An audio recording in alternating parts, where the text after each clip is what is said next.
Next question number 6 है student. तो start करते हैं। Manish has paid salaries of ₹1,50,000 for the year ended 31st March 2025. Salaries include 20,000 paid in advance for the year ending 31st March 2026. It means Manish को जो salary दी जा रही थी 31st में 25 की 1.5 लाख थी। उस 1.5 लाख के अंदर 20,000 इंक्लूड है 26 के भी, ठीक है।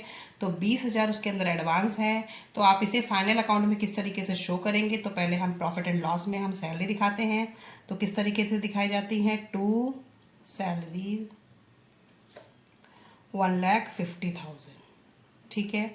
लेस करेंगे प्रीपेड सैलरी, जो एडवांस दे दिया है वो आप माइनस कर देंगे 20,000। ये हो जाएगा 1,30,000, 1,30,000, ठीक है। 20,000 हमने एडवांस जो था वो माइनस कर दिया है, क्योंकि हम उस साल में उसी साल की जो भी एक्सपेंसेस हैं वही शो करेंगे। अब यहाँ पे प्रीपेड सैलरी के नाम से आ जाएगा असेट साइड में, प्रीपेड सैलरी। ये हमारे करंट असेट्स में शो होते हैं। ये आ जाएंगे आपके 20,000, सॉरी 20,000, ओनली 20,000 जो प्री। नेक्स्ट क्वेश्चन नंबर 7 है स्टूडेंट। तो स्टार्ट करते हैं। Following is the extract of trial balance as 31st March 2025।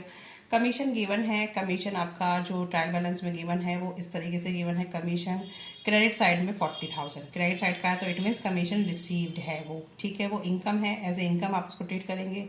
और जो एडिशनल इन्फॉर्मेशन में है वो मैंने लिखा नहीं है, लेकिन ये एडिशनल इन्फॉर्मेशन है जो नीचे लिखी होती है। Commission is receivable 5,000 per month for 4 months। Receivable means अभी रिसीव नहीं हुआ है। तो ये कौन सी इनकम होगी? जब रिसीवेबल आ जाएगा स्टूडेंट तो आप समझना कि ये क्या है? Income earn but not received. Income earn तो कर ली है, ये एक्रूड इनकम है। अब आप इसे किस तरीके से करेंगे कि 5,000 के जो थे पर मंथ, 4 महीने के अभी इनकम मिली नहीं है।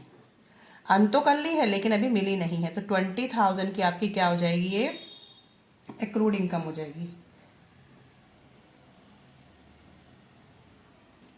एक्रूड कमीशन, ठीक है। ये समझ आ गया आपको? 5,000 के हिसाब से 4 महीने की इनकम आपने अर्न तो कर ली है बट अभी रिसीव नहीं हुई है, क्योंकि यहाँ पे क्या लिखा था? Commission is receivable, not receive नहीं लिखा है, रिसीवेबल लिखा है, ठीक है। तो आपके किस तरीके से शो करेंगे? तो आपको प्रॉफिट एंड लॉस अकाउंट में, जब आप प्रॉफिट एंड लॉस अकाउंट बनाएंगे, ठीक है, तो उसके क्रेडिट साइड में हम लिखेंगे बाय कमीशन 40,000, ऐड करेंगे इसमें एक्रूड कमीशन 20,000, तो ये आपका आ जाएगा 60,000, ठीक है। 60,000 का आपका आ जाएगा P&L में। अब बैलेंस शीट में किस तरीके से शो करेंगे? बैलेंस शीट में आपके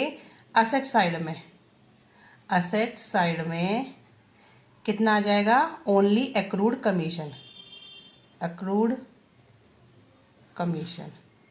कितना आ जाएगा? 20,000, ठीक है।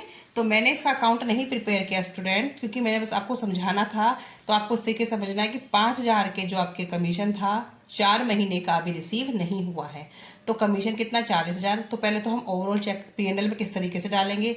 देखो 5,000 इंटू 4 से करा 20,000 का एक्रूड कमीशन हो गया। इनकम अर्न तो कर ली है, रिसीव नहीं हुई। प्रॉफिट एंड लॉस में किस तरीके से दिखाएंगे? क्रेडिट साइड में दिखाएंगे। क्यों? क्योंकि हमारा इनकम है। Bye commission 40,000 plus accrued commission, क्योंकि वो उसी साल की है, चाहे वो मिली हो चाहे ना मिली हो, आप उसको शो करेंगे। तो 60,000 का आपका यहाँ आ जाएगा P&L में। अब बैलेंस शीट में किस तरीके से दिखाएंगे? बैलेंस शीट में आपका असेट साइड में एक्रूड कमीशन का ही अमाउंट दिखाएंगे 20,000, ओनली 20,000। तो जब आप एडजस्टमेंट करेंगे तब आपको क्वेश्चन इजीली समझ आ जाएगा, ठीक है। नेक्स्ट क्वेश्चन है क्वेश्चन नंबर 8 स्टूडेंट। तो स्टार्ट करते हैं। From the following trial balance as at 31st March 2025 show the relevant extract from the profit and loss account and the balance sheet। अब आपको शो करना है कि किस तरीके से आप प्रॉफिट एंड लॉस में बैलेंस शीट में आप शो करेंगे। तो आपको हेड्स ऑफ अकाउंट में 8% का fix deposit on 1 October 24 1,00,000 debit में दिए हुए हैं। इट मीन्स ये आपकी फिक्स डिपॉजिट, आपकी कोई असेट है ये जो आपने इन्वेस्टमेंट किया है एफडी टाइप की, और इंटरेस्ट ऑन फिक्स डिपॉजिट इसका 2000 है। तो आप पहले आप ये कैलकुलेट करेंगे कि आपने जो फिक्स डिपॉजिट है वो कब किया था, 1 अक्टूबर को।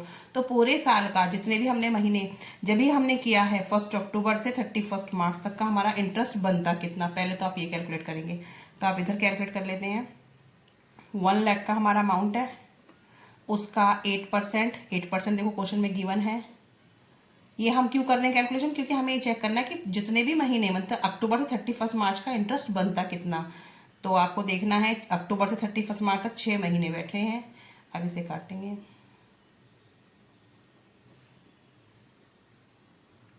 ये बैठ रहा है 4,000, ठीक है। 4,000 हमारा 6 महीने का बन रहा है, 2,000 यहाँ ऑलरेडी है, तो 2,000 का हमारा क्या है अभी इनकम, क्योंकि हमने फिक्स डिपॉजिट की बात हो रही है तो पैसा आएगा। तो पैसा आएगा तो ये इनकम हमारी क्या हो जाएगी, ये भी एक्रूड इनकम हो जाएगी। क्यों, क्योंकि अभी हमें अर्न तो कर ली है लेकिन अभी हमारे हाथ में नहीं आई है। तो आप इसे किस जगह पे शो करेंगे, इसे आप इधर दिखाएंगे by interest on fixed deposit 2000 add accrued interest 2000, तो ये हो जाएगा 4,000, ठीक है। 2,000 का है ही पहले से, 4,000 में से 2,000 तो है, 2,000 रह गए, तो टोटल कितना है हमारा 4,000। तो हमें 4,000 पूरा शो करना है, चाहे वो मिला हो चाहे नहीं मिला हो। ये है bye interest on fix deposit accrued interest. अब इसे किधर शो करेंगे, असेट साइड में करेंगे।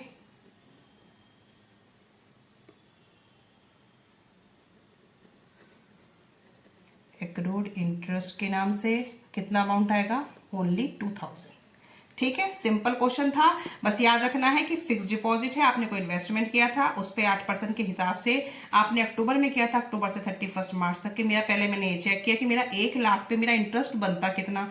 इंटरेस्ट मेरा बनता पूरे 6 महीने का 4,000, 2,000 पहले से ही है तो 2,000 का भी मेरा इंटरेस्ट मिला नहीं है, तो इंटरेस्ट ड्यू है क्योंकि अभी आपको रिसीव नहीं हुआ। तो इसे किधर दिखाएंगे, P&L के क्रेडिट साइड में by interest on fix deposit 2,000 add accrued interest 2,000 4,000, और असेट में ओनली एक्रूड इंटरेस्ट 2,000 आएगा, ठीक है।